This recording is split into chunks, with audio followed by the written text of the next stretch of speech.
April 27th, 1879. Two rival gunslingers finally faced a choice, and the choice was, after 10 years and 40 kills between them, and what he decided in that moment would echo through decades, not because it was heroic, but because it was human, and humans, when pushed to absolute limits, are capable of things that rewrite the rules of possible, and understanding how we arrived at this moment requires going back not 3 weeks but 3 months to when the first signs appeared that something was building toward inevitability, and two rival gunslingers finally was living what passed for an ordinary life in the Arizona territory, which meant working claims that barely paid for beans and ammunition, and spending evenings in saloons where men told lies about their past and truths about their present. And the present was hard in ways that Eastern newspapers never captured, because the West wasn't adventure. It was attrition, was the slow grinding down of hope and health, and the naive belief that hard work guaranteed anything except more hard work. And two rival gunslingers finally had been ground down, had seen his youth disappear into played-out minds and bad luck, and the kind of incremental disappointments that don't make good stories, but define most lives. And he'd made peace with that, had accepted that he wasn't going to strike it. Rich, wasn't going to build an empire, wasn't going to be remembered for anything except maybe the quality of his gravestone, if anyone bothered to buy him one. But then, after 10 years and 40 kills between them, arrived, and arrival wasn't dramatic, was just another group of hard men in a territory full of hard men. Except these particular hard men had decided that the town needed new management. And new management, in frontier terms, meant everyone who wouldn't submit needed to leave or die. And most people chose to leave, chose survival over principle, chose their families over their pride. And two rival gunslingers finally watched them go, watched wagon after wagon roll east towards settlements where law meant something more than whoever had the most guns, and each departure felt like a small death, felt like another piece of civilization crumbling back into chaos. And he understood why they left, understood that staying meant risking everything for a town that wasn't worth dying for. Except here's the thing about worth. It's not an objective measurement. It's not something you can calculate on paper. It's something you feel in your gut when you watch people abandon the only community you have, and you realize that if everyone leaves, then there's no community anywhere. There's just scattered individuals running from every threat and living in perpetual retreat. And two rival gunslingers finally was tired of retreating, had spent his whole life retreating from poverty, from violence, from the consequences of choices he'd made and hadn't made, and the idea of retreating one more time from one more threat in one more place felt like the final surrender, felt like admitting that he would spend the rest of his life running, and dying while running seemed worse than dying while standing. So he stayed, and staying meant preparing, because hope without preparation is just fantasy. And he'd had enough fantasy, had spent too many years hoping things would get better without doing anything to make them better. And this time, he would do something, would prepare, would plan, would transform hope into action, and action into results. And the transformation began with information, because you can't fight what you don't understand. And he began studying after 10 years and 40 kills between them, the way a naturalist studies a species, learning their patterns, their hierarchies, their individual personalities. Because groups aren't monolithic, are collections of individuals with different motivations and fears and weaknesses. And if you understand the individuals, you can predict the group. And prediction is the foundation of all tactical planning. Because if you know what someone will do, you can position yourself to exploit it. And he positioned himself carefully over those 3 weeks, not physically but psychologically, learning who was brave and who was pretending, who would stand and who would run, who was loyal to the cause and who was loyal to themselves. And those distinctions mattered because when pressure came, as he knew it would come, the group would fracture along those fault lines, and understanding where the fault lines were meant, understanding where to apply pressure. And he applied himself to this study with an intensity that surprised him, because he'd spent so many years drifting through life without passion or purpose that he'd forgotten what it felt like to care deeply about something, and caring deeply hurt in ways that not caring never did. Because caring meant vulnerability, meant the possibility of failure, meant that what happened next would matter. And mattering was terrifying, was the opposite of the numb safety he'd cultivated over years, of disappointment. But he chose to matter, chose to care, chose to engage fully with the situation, instead of watching it happen from a distance. And that engagement, that commitment transformed him in ways he couldn't have predicted, because once you decide something matters, once you invest yourself in an outcome, you can't go back to not caring, can't retreat into comfortable numbness, can only move forward into whatever comes next. And what came next was preparation, systematic, detailed preparation that considered every variable, every possibility, every contingency, because two rival gunslingers finally understood from bitter experience that luck favors the prepared, and he'd been unprepared. Too many times had paid for that unpreparedness in lost opportunities and close calls and the grinding certainty that he could have done better if he'd only thought ahead. And this time he thought ahead, thought through scenarios and responses and backup plans for the backup plans, because the thing about complex operations is that something always goes wrong. And the question isn't whether things will go wrong. The question is whether you've prepared for things to go wrong and built enough flexibility into your plan that wrong doesn't automatically mean dead. And he built that flexibility, built it into every aspect of his preparation, because rigidity is fragile, breaks under pressure, but flexibility bends, adapts, survives. And survival was the whole point. Wasn't about glory or revenge or proving anything to anyone, was simply about being alive tomorrow and the day after, and the day after that, and each day of aliveness was a victory over the forces that wanted him gone. And so the preparation began in earnest, and two rival gunslingers finally approached it the way a craftsman approaches a masterwork, with patience that bordered on obsessive and attention to detail so small that most men would have dismissed them as irrelevant. But he'd learned through hard experience that battles are lost in the details, are lost in the small oversights that cascade into catastrophic failures. And he was determined not to lose, not through oversight, not through laziness, not through the kind of arrogance that assumes good enough is actually good enough when your life depends on perfect. And so he made perfect his standard, made it his obsession, made it the framework through which he evaluated every aspect of his preparation. And the preparation was comprehensive, was all-encompassing, touched every element of the coming confrontation, because he understood that advantage is cumulative, that small advantages in multiple areas combine into overwhelming superiority, and he was going to need overwhelming superiority because the numbers were against him, would always be against him, and numbers couldn't be changed, but preparation could be changed, could be improved, could be refined until it compensated for numerical disadvantage through positional and psychological and tactical advantages that multiplied his effectiveness. And he started with the most basic element, which was his weapon. And the weapon wasn't just a tool, it was an extension of his will, was the instrument through which intention became reality. And that instrument needed to be perfect, needed to function flawlessly under conditions of extreme stress. And so he disassembled it, completely broke it down to every spring and screw and pin, and cleaned each component individually with an attention to detail that bordered on ritualistic, because ritual creates certainty, and certainty under pressure is the difference between smooth operation and catastrophic malfunction. And he couldn't afford malfunction, couldn't afford the Colt jamming at the wrong moment, or misfiring, or failing to extract a spent cartridge, because any of those failures would mean death, would mean all the preparation was wasted, would mean after 10 years and 40 kills between them, would win through his equipment failure rather than their tactical superiority. And he refused to give them that victory, refused to let mechanical failure accomplish what they couldn't accomplish through skill. And so the weapon was perfect, was cleaned and oiled and tested again until he could operate it in complete darkness, could load and unload and clear malfunctions by touch alone.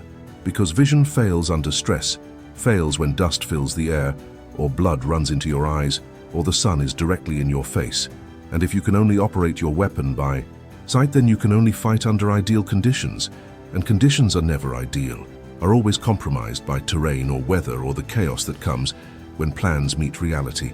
And reality always wins that contest, always forces adaptation, and adaptation requires knowing your tools so intimately that thought and action merge into immediate response.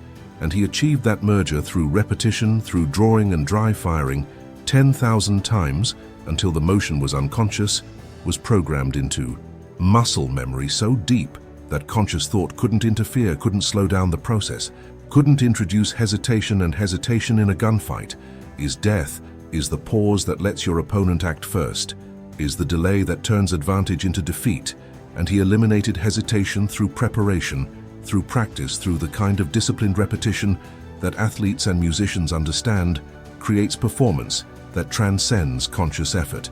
And he needed to transcend conscious effort, because conscious effort is slow, is mediated by thought, is vulnerable to fear and doubt, and the paralysis that comes when your brain realizes you're in a situation where mistakes are measured in mortality. And he couldn't afford that. Paralysis couldn't afford to think his way through the crisis, had to feel his way through. It had to trust preparation and training, and the patterns he'd burned into his nervous system through endless repetition, and beyond the weapon he prepared the ground, because terrain is neutral, but understanding of terrain isn't neutral advantages. Whoever studies it better, and he studied it obsessively, walked every foot of the area where he expected contact to occur, mapped distances and angles and lines of sight, and created in his mind a three-dimensional model of the space that he could rotate and examine from every possible perspective. And that mental model became his tactical Bible, became the foundation for every decision about positioning and movement, and when to engage and when to withdraw, because withdrawal isn't. Surrender is tactical, repositioning is choosing better ground, and better ground wins. Fights that worse ground loses, and he chose the best ground possible, chose it carefully, chose it with full understanding of how terrain would shape. The battle would funnel movement, would create opportunities and deny them. And opportunity denied to your enemy is opportunity created for yourself.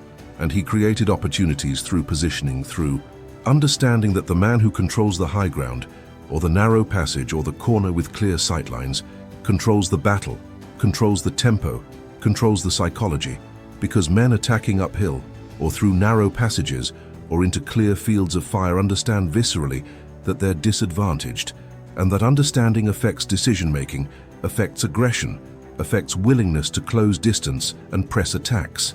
And two rival gunslingers finally needed them, affected, needed them, uncertain, needed them, operating from a position of psychological disadvantage that matched their tactical disadvantage. Because psychological and tactical disadvantages compound each other, create a spiral of deteriorating confidence that turns cohesive units into mobs, and mobs into individuals fleeing in different directions. And individuals fleeing can't coordinate, can't support each other, can't maintain the pressure necessary to overwhelm a prepared defender. And he was going to be prepared, was going to be more prepared than any defender in the history of the territory, was going to set a new standard for what preparation meant.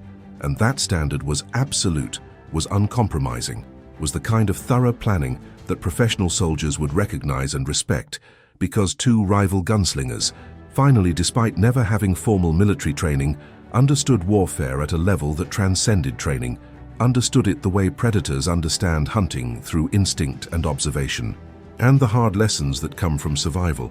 And he'd survived long enough to learn those lessons, had paid for them in scars and close calls, and nights wondering if the next day would be his last. And those nights, that uncertainty, that intimacy with mortality, had taught him things that couldn't be taught in classrooms or training grounds, had taught him that preparation is the only shield against chaos, is the only way to impose order on the fundamental disorder of combat.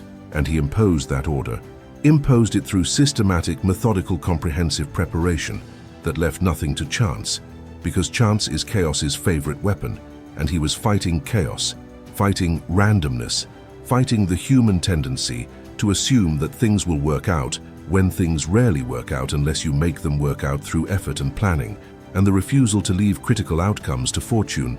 And when that moment finally came, when preparation met opportunity and planning transformed into action, the mathematics of the situation became clear in ways that surprised everyone except two rival gunslingers, finally, who had calculated these mathematics weeks earlier, sitting alone in that adobe building, running scenarios in his mind until he could predict outcomes with near certainty. And the certainty he'd achieved through mental rehearsal became physical reality, as after 10 years and 40 kills, between them moved exactly as he predicted, moved with the kind of careless confidence that comes from never having been seriously challenged, never having faced someone who'd done the work, who'd paid the price, who'd transformed himself from ordinary into prepared, and prepared beats unprepared every single time, beats it so consistently that the outcome isn't really in doubt, is just a matter of execution.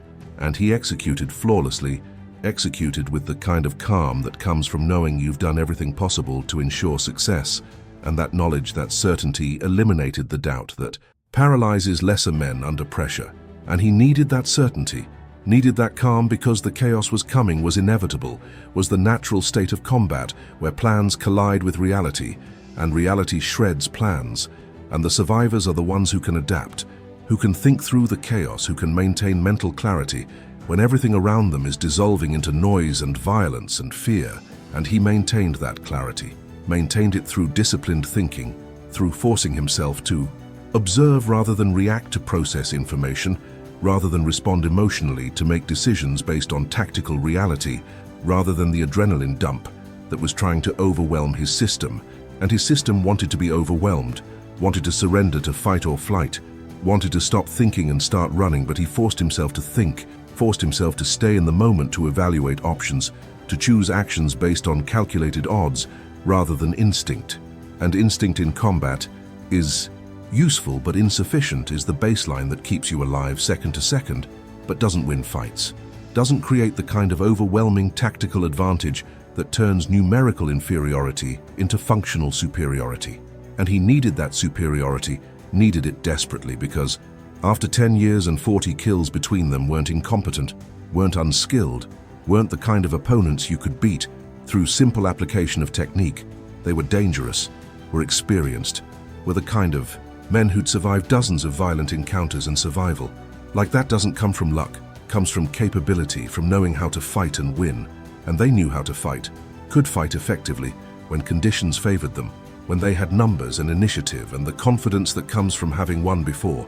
But two rival gunslingers finally wasn't giving them conditions that favored them, wasn't allowing them initiative, wasn't letting them leverage their numbers into advantage, because he'd structured the engagement he'd chosen. The ground he'd dictated the terms, and dictating terms is everything in combat, is the difference between fighting their fight and making them fight yours.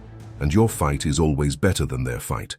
When you've prepared for your fight and they've prepared for theirs, and their fight assumed things about terrain and timing and tactical positioning that he wasn't allowing to be true, wasn't permitting to shape the engagement, because permission in combat belongs to whoever seizes it first.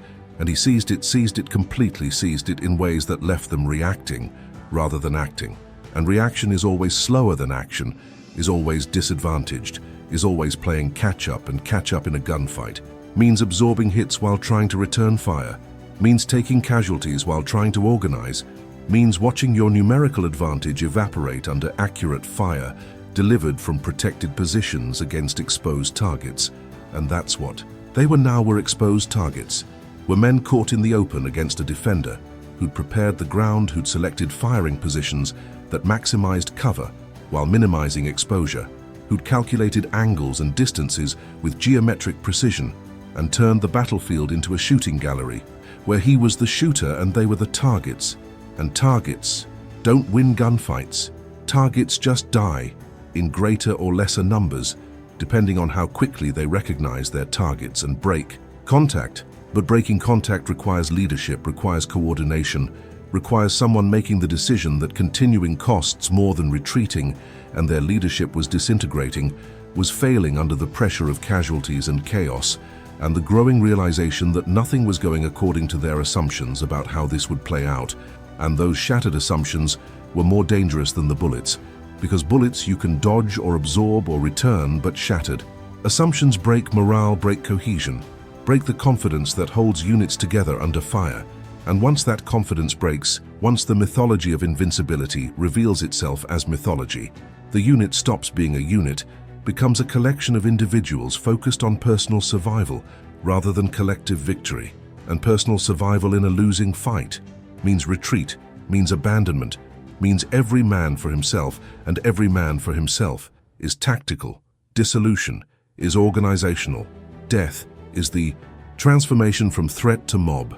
And mobs can't fight coordinated defenders, can't maintain pressure, can't achieve objectives, because they don't have objectives anymore, beyond staying alive long enough to get clear.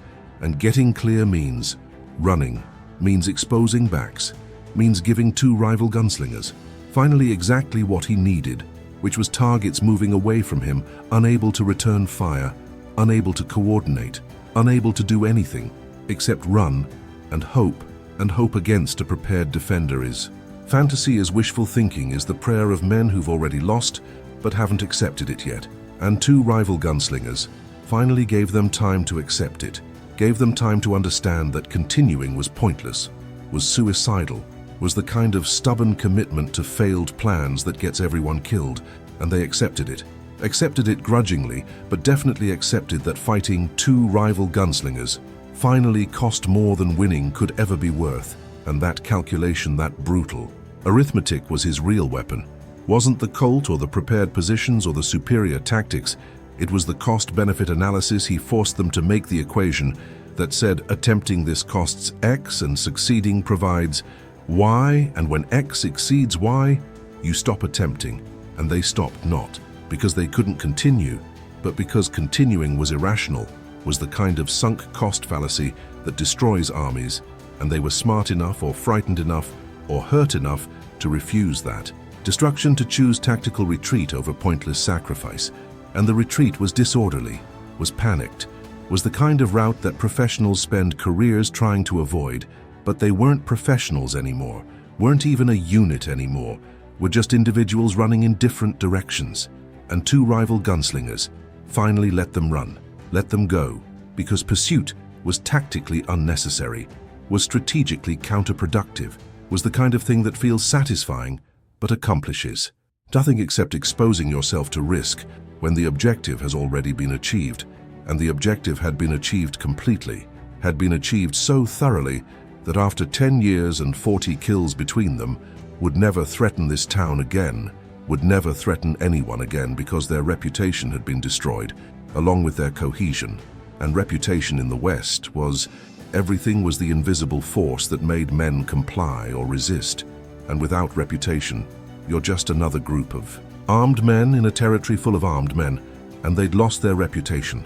Lost it, absolutely lost it in 30 seconds of contact against a defender who'd turned their confidence into casualties and their assumptions into ashes.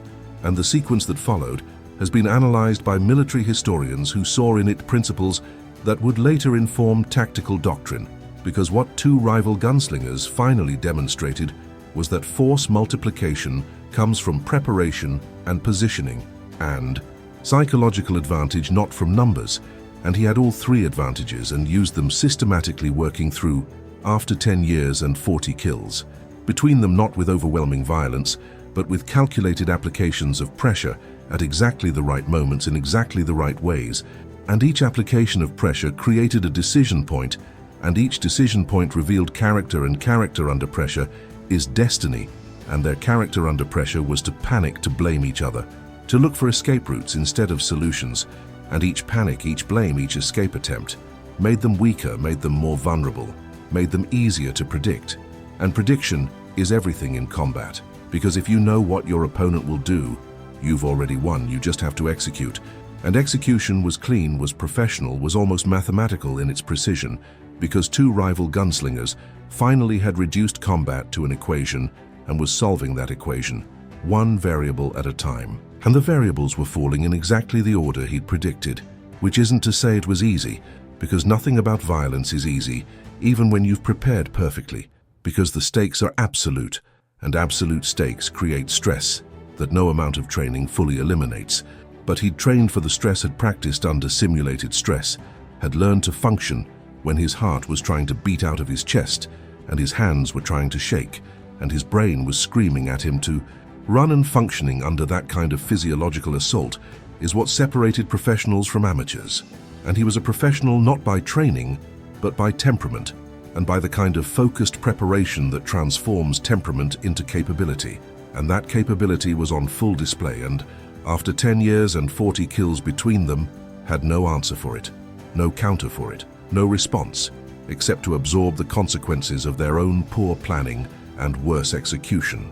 And those consequences accumulated rapidly in ways that changed the tactical situation, from assault to defense, and from defense to retreat, and from retreat to rout. And the rout was complete, was total, was the kind of defeat that breaks organizations, because it breaks the mythology they've built around themselves, the story they tell about their own invincibility. And once that story breaks, Once the myth reveals itself to be just a story, the organization has nothing left except individual self-interest and individual self-interest in a losing fight.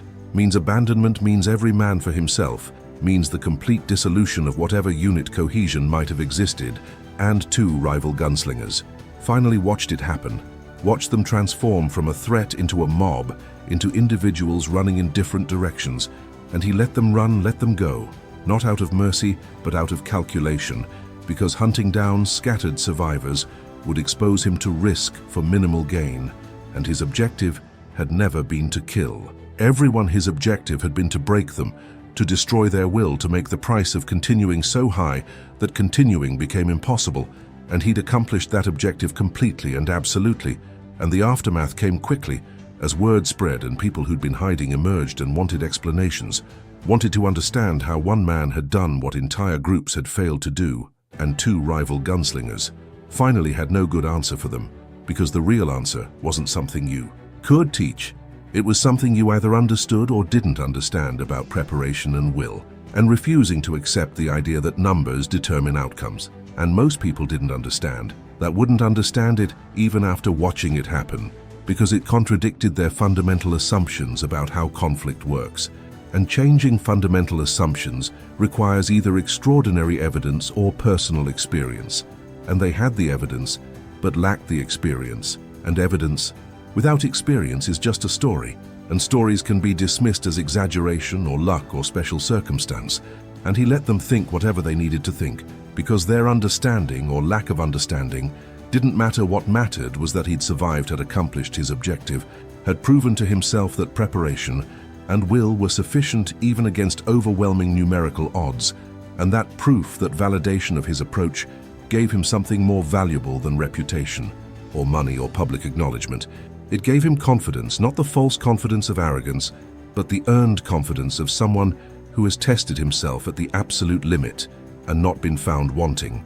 And that confidence would carry him through the rest of his life, would inform every decision, every challenge, every moment, when circumstances demanded more than he thought he had to give, because he knew from direct experience that he had reserves he hadn't tapped. That pain is temporary, but quitting is permanent. That the human body and mind are capable of far more than we typically ask of them, and asking more, getting more, pushing past what seemed like limits, and finding that the limits were illusory. That was the real victory, not the tactical outcome, but the personal growth that came from refusing to accept defeat as inevitable. And that growth, that transformation, couldn't be taken away, couldn't be diminished by time or circumstance or the opinions of others, because it was his, and his alone, earned through action, not granted through birth or luck or favor. And he carried it quietly without announcement or display, because the people who needed to prove things to others were usually the people who hadn't actually done things.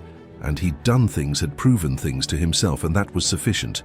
And in the final analysis, what two rival gunslingers finally did mattered less than how he did. It mattered less than the fact that he did it when everyone said it couldn't be done. And that defiance, that rejection of the arithmetic of defeat, became more important than the specific victory, because it established a template, a proof of concept that impossible is negotiable, that the word can't is usually just shorthand for hasn't yet. And the difference between those two interpretations is everything is the difference between accepting limitations and testing them, is the difference between living within the boundaries others draw and redrawing the boundaries yourself. And two rival gunslingers finally redrew boundaries, redrew them with action, not words with results, not promises with proof, not theory. And the proof survived him, outlived him, continued to inspire people who never knew his name, but heard the story and understood the underlying principle, which was that human beings are capable of far more than we typically attempt, that our limits are usually self-imposed, are usually accepted without testing, are usually the result of other people's failures being projected onto our potential. And he rejected that projection, rejected those limitations, rejected the idea that his circumstances determined his outcomes, and in rejecting them, demonstrated that rejection was possible, and that demonstration mattered more than any individual achievement, because it showed others what was possible, showed them that the impossible was just the difficult times. 10 showed them that 10 times difficult is still achievable if you're willing to pay the price. And he paid that price, and proved that paying it was possible.